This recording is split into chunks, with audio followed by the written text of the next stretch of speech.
Hi friends, मैं आकांक्षा शर्मा जी की वित्ताकांक्षा में आपका स्वागत करती हूँ। महिला सुपरवाइज़र के लिए 30 प्रश्नों की सीरीज़ में आज हम नेक्स्ट भाग करने वाले हैं। ये मध्य प्रदेश महिला सुपरवाइज़र के लिए 5 से 6 कोर्सेज़ मेरे चैनल पर चल रहे हैं।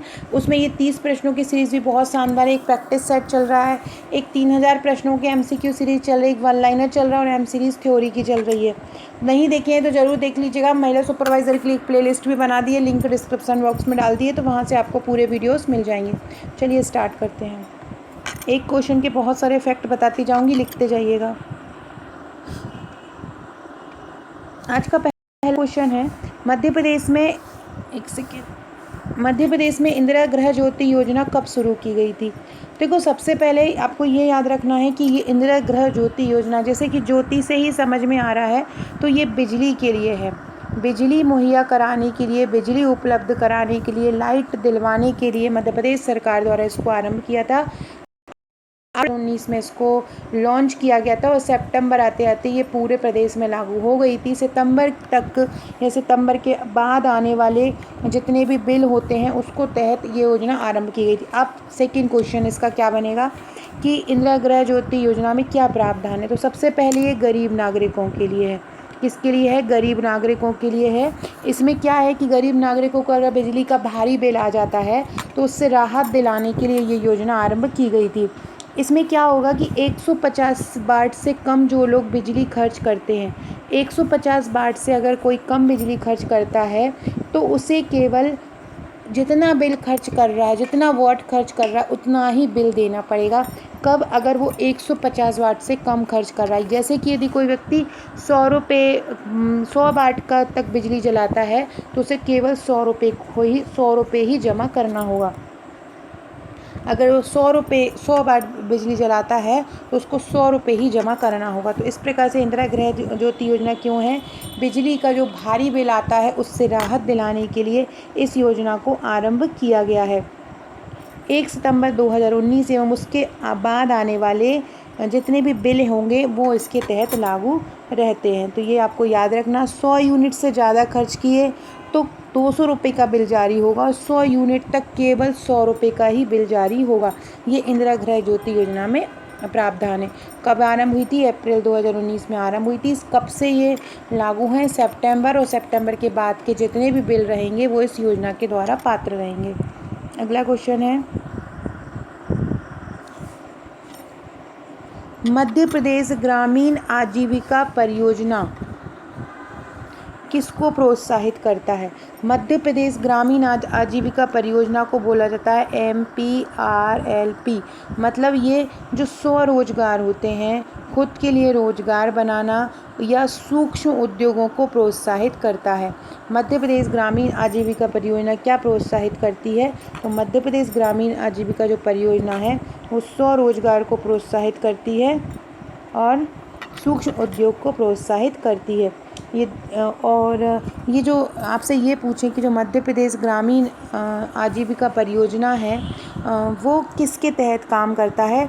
तो वो जो ग्रामीण विभाग होते हैं, पंचायत राज होते हैं, तो पंचायत राज के ढांचे के रूप में काम करता है। एक और क्वेश्चन इससे संबंधित बहुत ही इम्पोर्टेंट, सबसे ज़्यादा इम्पोर्टेंट, इसको जो वित्त मिलता है वो कहाँ से मिलता है? मध्य प्रदेश ग्रामीण आजीविका परियोजना को जो वित्त मिलता है वो कहाँ से मिलता है? तो यूके का एक अंतर्राष्ट्रीय विकास विभाग है। यूके मतलब यूनाइटेड किंगडम, वहाँ का एक अंतर्राष्ट्रीय विकास विभाग है, वहाँ से इसको मिलता है। कहाँ से? यूके के अंतर्राष्ट्रीय विकास विभाग द्वारा मिलता है। इसके अलावा ये सहकारी समितियों और ग्राम सभाओं की मदद भी करता है।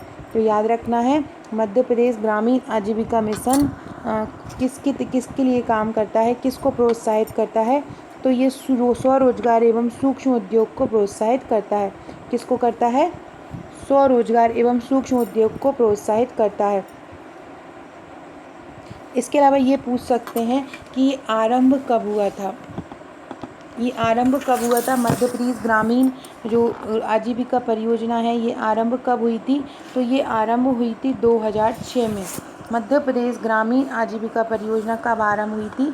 2006 में आरंभ हुई थी। फ्रेंड, मैं आपको हर बार ही बोलती हूँ कि एक क्वेश्चन आपको याद नहीं करना है, एक कोई टॉपिक है उससे हर क्वेश्चन आपको याद करना है। हर तरीके के प्रश्न उसके आपसे पूछे जाएंगे, क्योंकि शिफ्ट में एग्ज़ाम होना है आपका। तो एक टॉपिक से बहुत सारे शिफ्ट बनेंगी और बहुत सारे शिफ्ट में आपसे क्वेश्चन अलग अलग पूछे जाएंगे। तो हर तरह के प्रश्न आपको आना। एक आप सोचेंगे मार्केट से आप एक बुक खरीद लें, एक प्रैक्टिस बुक खरीद लें, उससे हो जाएगा, तो ऐसा नहीं होगा। आपको हर एक टॉपिक को बहुत अच्छे से पढ़ना होगा। यही कारण है कि मैं ज़्यादा से ज़्यादा आपको प्रैक्टिस कराती हूँ, ज़्यादा से ज़्यादा प्रैक्टिस वाले क्वेश्चन लाती हूँ और उसी के अंतर्गत मैं बहुत सारे फैक्ट आपको क्लियर करवा देती हूँ। इसके अलावा जो जितने भी वीडियोस हैं प्रीवियस, उनको ज़रूर देख लीजिएगा। नियम अधिनियम के भी बनाए हुए हैं, वहाँ से भी प्रश्न पूछे जाते हैं। कमेंट ज़रूर किया कीजिए, सभी लोग कमेंट करते हैं तो पता रहता है कौन कौन वीडियोस देख रहे हैं, नाम भी पता चलता रहता है मुझको कि ये लोग मेरे वीडियोस को पसंद कर रहे हैं। तो सभी लोग कमेंट ज़रूर किया कीजिए। अगला क्वेश्चन है, मध्य प्रदेश में मनरेगा के क्रियान्वयन में कौन सा नामित प्राधिकारी है? मनरेगा का क्रियान्वयन, मनरेगा क्या होता है सबसे पहले ये समझ लो। मनरेगा को 2005 में अधिनियमित किया था। कब आया था ये? 2005 में आया था। और मनरेगा का फुल फॉर्म क्या होता है? महात्मा गांधी राष्ट्रीय ग्रामीण रोजगार गारंटी योजना। क्या होता है? महात्मा गांधी राष्ट्रीय ग्रामीण रोजगार गारंटी योजना को मनरेगा कहा जाता है। ये जो मनरेगा कार्यक्रम है, ये दुनिया का सबसे बड़ा रोजगार कार्यक्रम है, सबसे बड़ा रोजगार गारंटी कार्यक्रम है। और इसमें प्रतिवर्ष, पहले ये 100 दिन के रोजगार की गारंटी देता था, लेकिन इसमें संशोधित हो गया है और अब ये 200 दिनों के रोजगार की गारंटी देता है। कब आरंभ हुआ था? 2005 में हुआ था। इसमें प्रत्येक परिवार का कोई भी एक सदस्य जो है और जो शारीरिक कार्य करने की स्वेच्छा रखता हो, वो इसके अंतर्गत अपनी जॉब पा सकता है। अब इसके क्रियान्वयन के लिए नामित, मतलब इसका जो क्रियान्वयन होगा वो कौन सा अधिकारी करेगा, कौन नामित रहेगा, किस किस संस्था का रहेगा? मध्य प्रदेश राज्य सड़क विभाग, श्रम विभाग, ग्रामीण विभाग या राज्य रोजगार गारंटी काउंसिल? तो इसका आंसर होगा मध्य प्रदेश राज्य का ग्रामीण विभाग। कौन करेगा? मध्य प्रदेश राज्य का ग्रामीण विभाग। या कभी कभी ऐसा आ जाता है ग्राम पंचायत, जिला पंचायत, तो आपको याद रखना है कौन करता है मनरेगा क्रियान्वयन? ग्राम पंचायत करता है। कौन करता है? ग्राम पंचायत करता है। अकुशल शारीरिक काम करने की स्वेच्छा से इसमें काम कर सकते हैं। इसके अलावा कौन जिम्मेदार होता है मध्य प्रदेश राज्य के ग्रामीण विकास में? ग्राम पंचायत में कौन जिम्मेदार होता है? तो पंचायत विकास अधिकारी जिम्मेदार होता है। कौन होता है? पंचायत विकास अधिकारी, जिसको पीडीओ भी बोला जाता है। पंचायत विकास अधिकारी, जिसको पीडीओ भी बोला जाता है, वो इसमें जिम्मेदार होते हैं। अगला क्वेश्चन है, वामपंथी अतिवाद प्रभावित क्षेत्रों में मनरेगा के अंतर्गत 100 दिवस के स्थान पर कितने दिवस का कार्य मजदूरों को दिया जाएगा? तो इसमें 200 दिवस का कार्य दिया जाएगा। याद रखिएगा, मनरेगा को और क्या बोलते हैं? महात्मा गांधी राष्ट्रीय रोजगार गारंटी अधिनियम बोलते हैं। इसके अलावा पहले ही जो मनरेगा था वो नरेगा था। जब ये आरंभ हुआ था ना, तो 2005 में इसका नाम नरेगा था। 2009 में इसमें आगे महात्मा गांधी जोड़ दिया, तो ये क्या हो गया? जैसे ही इसमें 2009 में महात्मा गांधी जोड़ा तो ये क्या हो गया? तो ये मनरेगा हो गया। पहले ये 2005 में क्या था?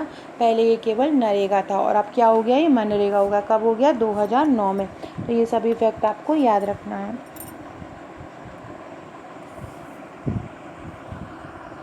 अगला क्वेश्चन है, निम्नलिखित में से कौन सा तथ्य जीवन अमृत योजना से संबंधित है?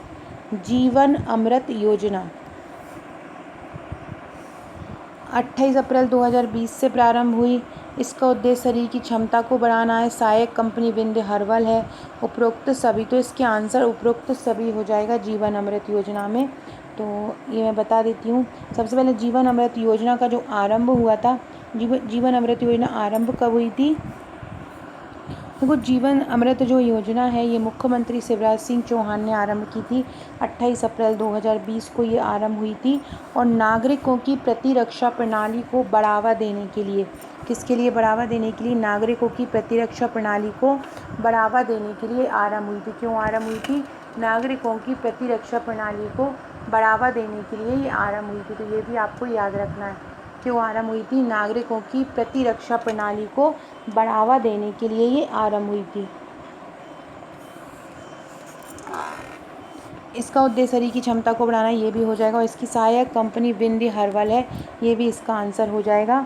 और इसके अंतर्गत नागरिकों को मुफ्त में आयुष विभाग द्वारा तैयार किए गए त्रिकुट चूर्ण का पैकेट दिया जाता है। किसका पैकेट दिया जाता है? त्रिकुट चूर्ण का। किसका? त्रिकुट चूर्ण का पैकेट दिया जाता है। त्रिकटु चूर्ण आपने सुना होगा, उसका पैकेट इसमें दिया जाता है। योजना के अंतर्गत आयुष विभाग के सहयोग से मध्य प्रदेश लघु वनोपज संघ द्वारा काढ़ा के भी 50 ग्राम के पैकेट दिए जाते हैं। तो ये आपको ध्यान रखना है जीवन अमृत योजना के बारे में। 28 अप्रैल 2020 से आरंभ हुई। प्रतिरक्षा या शरीर की क्षमता को बढ़ाना, सहायक कंपनी विंध्य हर्बल है। आयुष विभाग द्वारा त्रिकटु चूर्ण इसमें दिया जाता है। अगला क्वेश्चन है फ्रेंड्स, ये मेरे महिला सुपरवाइज़र के नोट्स हैं। नोट्स के साथ ये आपको प्रैक्टिस सेट मिलेगा। इसके अलावा ये 7 बुकलेट मिलेंगी, आप देख सकते हैं। एक योजना एवं संस्थाओं की है जिसमें बहुत ही शानदार तरीके से योजनाएं कवर की हैं।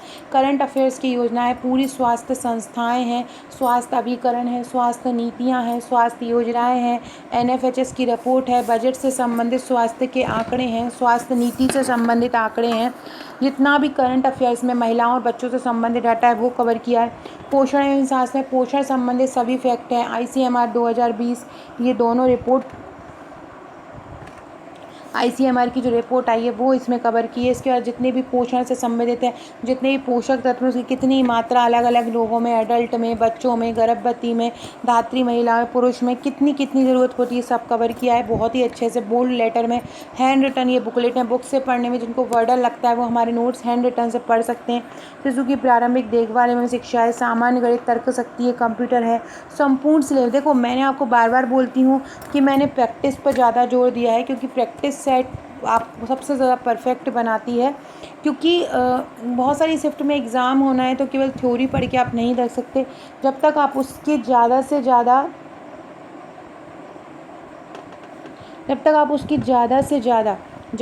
क्वेश्चन नहीं लगाओगे तब तक ये आप पूरी शिफ्ट के क्वेश्चन को कवर नहीं कर सकते। इसके लिए मैंने 2 प्रैक्टिस सेट रखे हैं, एक MCQ फॉर्म में और एक 1 लाइनर फॉर्म में।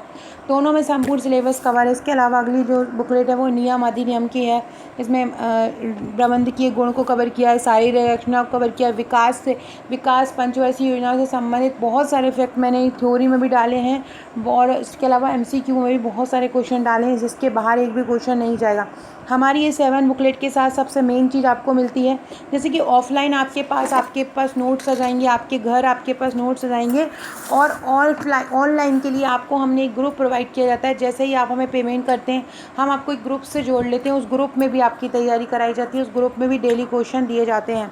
तो ये ग्रुप केवल उन्हीं को मिलता है जो हमारे नोट्स परचेस करते हैं। यकीन मानिए अगर आप हमारे ग्रुप में जो दे रही हूँ वो पढ़ते हैं, मेरी वीडियोस को फॉलो करते हैं और मेरे नोट्स पढ़ते हैं, तो आपका सुपरवाइज़र बनने से कोई नहीं रोक सकता है, क्योंकि मैं हर तरीके का प्रश्न, हर डिटेल सब कुछ कराने वाली हूँ। तो हमसे जुड़े रहिएगा। न्यू है चैनल पर सब्सक्राइब जरूर कर लीजिएगा, और पहली बार देख रहे हैं तो कमेंट जरूर कीजिएगा। तो अगर आप ये लेना चाहते हैं तो आप मुझे व्हाट्सअप कर सकते हैं। मेरा व्हाट्सअप नंबर है 6260190944। अगला क्वेश्चन है मुख्यमंत्री अन्नपूर्णा योजना के अंतर्गत गरीबी रेखा से नीचे जीवन यापन करने वाले लोगों को चावल किस दर पर दिया जाता है। तो इसमें भी आपको बहुत सारे फैक्ट याद रखना जरूरी है। सबसे पहले मुख्यमंत्री अन्नपूर्णा योजना आरंभ कब हुई थी? 1 अप्रैल 2000 को आरंभ हुई थी। लिखते जाओ, मुख्यमंत्री अन्नपूर्णा योजना कब आरंभ हुई थी? 1 अप्रैल 2000 को आरंभ हुई थी। इसमें लक्ष्य था जो वरिष्ठ नागरिक हैं, जो गरीब लोग हैं, उनको खाद्य पदार्थ प्रदान करना। तो ये आरंभ कब हुई थी? 1 अप्रैल 2000 को इसको आरंभ किया गया था। और इसमें क्या होता है कि इसमें चावल और गेहूँ और नमक प्रदान किया जाता है गरीबी यापन करने वाले लोगों को। अभी मुख्यमंत्री के भी हाल ही में एक डाटा आया था, उसमें बताया था कि 37 लाख परिवार इसके तहत लाभान्वित होते हैं, और प्रति माह इसमें 5 किलो खाद्यान्न दिया जाता है। कितना खाद्यान्न? मतलब प्रति माह 5 किलो खाद्यान्न दिया जाता है। क्वेश्चन बोल रहे हैं कि चावल किस दर पर दिया जाता है? चावल दिया जाता है 4.5 रुपये पर केजी। चावल कितना दिया जाता है? चावल 4.5 रुपये पर केजी के अकॉर्डिंग दिया जाता है। इसके अलावा आपसे पूछे गेहूँ किस उससे दिया जाता है, तो गेहूँ 3 रुपये पर केजी के अनुसार दिया जाता है। गेहूँ कैसे दिया जाता है? गेहूँ 3 रुपये पर केजी के अनुसार दिया जाता है। और चावल कैसे दिया जाता है? चावल साढ़े चार रुपये पर किलो के हिसाब से दिया जाता है। तो इस प्रकार ये मुख्यमंत्री अन्नपूर्णा योजना गरीबों को खाद्यान्न सामग्री उपलब्ध कराती है। तो कोई यही सब चीज़ें याद रखना है। कब आरंभ हुई थी? 1 अप्रैल 2000 को ये आरंभ हुई थी। पात्र कौन है? गरीब परिवार इसके पात्र हैं। इसके लिए उनके पास राशन कार्ड होना चाहिए। इसके साथ ही लाभार्थी को 1.5 लीटर केरोसिन भी दिया जाता है। क्या दिया जाता है? 1.5 लीटर केरोसिन भी दिया जाता है। अगला क्वेश्चन है, देवास में महिलाओं की पंचायत पर भागीदारी को बढ़ावा देने के लिए आरंभ किए गए कार्यक्रम का नाम क्या है? देखो, देवास में महिलाओं की पंचायत में भागीदारी बढ़ाने के लिए एक कार्यक्रम आरंभ किया गया था। उस कार्यक्रम का नाम था सखी पहल। और ये पिछली बार जो 2017 में पटवारी का एग्ज़ाम हुआ था उसमें भी ये क्वेश्चन पूछा गया था। तो देवास में महिलाओं की पंचायत पर भागीदारी को बढ़ावा देने के लिए जो कार्यक्रम आरंभ किया गया उसका नाम क्या है? सखी पहल है। फ्रेंड, कमेंट बॉक्स में आप मेरे व्हाट्सअप चैनल बना लिया है जीके विद आकांक्षा का, वहाँ से जुड़ सकते हैं। महत्वपूर्ण क्वेश्चन की तैयारी आपको वहाँ के दोस्त के द्वारा हो सकती है। महत्वपूर्ण क्वेश्चन मिलेंगे। इसके अलावा महिला सुपरवाइज़र के लिए एक व्हाट्सएप ग्रुप भी बनाया है। उसके लिए टेलीग्राम चैनल भी है जिसकी लिंक आपको डिस्क्रिप्शन बॉक्स में मिल जाएगी। इंस्टा की लिंक भी आपको डिस्क्रिप्शन बॉक्स में मिल जाएगी, तो ज्वाइन जरूर कीजिएगा। मध्य प्रदेश में मुख्यमंत्री अन्नपूर्णा योजना के तहत बीपीएल परिवारों को गेहूं की आपूर्ति। अभी मैंने बताया कि गेहूं कितने रुपए किलो मिलेगा? 3 रुपये पर किलो मिलेगा। और चावल कैसे मिलेगा? चावल जो है वो 4.5 रुपये पर किलो मिलेगा। ये गेहूं और चावल की रेट है, इसको याद रखिएगा। अगला क्वेश्चन है, भारत सरकार द्वारा बेरोजगारी के लिए राष्ट्रीय स्तर पर प्रारंभ किए गए किस पोर्टल से रोजगार सेतु पोर्टल को जोड़ा जाएगा? देखो, ये बेरोजगारी के लिए कौन सा पोर्टल आरंभ किया गया, किसको जोड़ा जाएगा? तो उन्नति पोर्टल है। उन्नति पोर्टल राष्ट्रीय स्तर पर प्रारंभ किए गए उन्नति पोर्टल से रोजगार सेतु पोर्टल को जोड़ा जाएगा। याद रखना, किसको? उन्नति पोर्टल से। उन्नति पोर्टल से रोजगार सेतु पोर्टल को जोड़ा जाएगा। याद रखिएगा, ये क्वेश्चन इंपॉर्टेंट। इस तरह के क्वेश्चन अलग अलग शिफ्ट में आते हैं, इस तरह से ही आपको याद रखना है। प्रधानमंत्री ग्राम सड़क योजना के अंतर्गत मध्य प्रदेश में कितने किलोमीटर सड़कों का निर्माण किया जा चुका है? देखो, ये रिपोर्ट है 2020-21 की, है ना। अब तक अगर देखा जाए तो लगभग मध्य प्रदेश में अब तक 40,234 किलोमीटर 40,234 किलोमीटर सड़क का निर्माण पूर्ण हो चुका है, मध्य प्रदेश की बात की जाए। इसके अलावा साधारण जो 8,193 सड़कें बन चुकी हैं, जिसकी लंबाई 40,234 किलोमीटर है। इसका आंसर हो जाएगा 75,000। अब तक ये 2021 की जो रिपोर्ट है उसमें 40,000 प्लस है। वर्तमान तक 2023 में लगभग 75,000 किलोमीटर सड़कों का निर्माण किया जा चुका है। अगला क्वेश्चन है, किसकी सहायता से मुख्यमंत्री ग्राम सड़क योजना के अंतर्गत सड़कों का पुनर्निर्माण किया जा रहा है? तो एक एशियन इंफ्रास्ट्रक्चर इन्वेस्टमेंट बैंक है, उसी की सहायता से मुख्यमंत्री ग्राम सड़क योजना का पुनर्निर्माण किया जा रहा है। मुख्यमंत्री ग्राम सड़क योजना का क्रियान्वयन किसके द्वारा किया जा रहा है? एशियन इंफ्रास्ट्रक्चर इन्वेस्टमेंट बैंक के द्वारा। इसकी शुरुआत कब हुई थी मुख्यमंत्री ग्राम सड़क योजना की? 2010-11 में हुई थी। कब हुई थी? 2010-11 में। अगला क्वेश्चन है, बहुत इम्पोर्टेंट है। मध्य प्रदेश में गांव की बेटी योजना की शुरुआत कब की गई थी? तो मध्य प्रदेश में गांव की बेटी की योजना की शुरुआत की गई थी 1 जून 2005 में की गई थी। क्या प्रावधान है इसमें? गांव में रहकर गांव की पाठशाला से 12वीं कक्षा में न्यूनतम 60% अंकों से उत्तीर्ण होकर शासकीय अशासकीय महाविद्यालय या विश्वविद्यालय स्नातक में जो भी छात्रा अध्ययनरत है उन छात्राओं को इसको लाभ दिया जाएगा। मतलब जो गांव में पढ़ी के भी प्रथम श्रेणी लाई हैं उनको कॉलेज में पढ़ने के लिए आर्थिक सहायता दी जाती है मध्य प्रदेश में गांव की बेटी योजना में। और इसमें क्या प्रोत्साहन दिया जाती है, अगर गांव में रहकर कोई भी लड़की 12वीं में 60% से ज़्यादा परसेंट बनाती है गांव के विद्यालय में पढ़कर, तो उसको हर माह 500 रुपये की प्रोत्साहन राशि दी जाती है। क्या दी जाती है? हर माह 500 रुपये की जो है प्रोत्साहन राशि दी जाती है। मध्य प्रदेश में ये आरंभ किया था उच्च शिक्षा विभाग ने। किसने आरंभ किया था? उच्च शिक्षा विभाग में। कौन सी कक्षा में पास होने के लिए दिया जाता है? 12वीं कक्षा में पास होने के लिए दिया जाता है। कितने परसेंट लाना ज़रूरी है? गाँव में ही रह के अगर 60% लाते हैं, गांव में ही रह के अगर 60% लाती है छात्रा, तो उसको आगे के लिए 500 रुपये की सहायता दी जाती है। 500 रुपये की सहायता गांव की बेटी योजना में दी जाती है। तो ये ध्यान रखिएगा, बहुत ही इंपॉर्टेंट क्वेश्चन है। तो फ्रेंड, ये थे हमारे आज के क्वेश्चन। आशा है आपको क्वेश्चन पसंद आए होंगे। ये महिला सुपरवाइज़र के नोट्स हैं। जो भी आप कुछ लेना चाहते हो तो व्हाट्सअप कर दीजिएगा। वीडियो अच्छा लगे तो लाइक शेयर सब्सक्राइब जरूर कीजिएगा। Okay friends, thank you.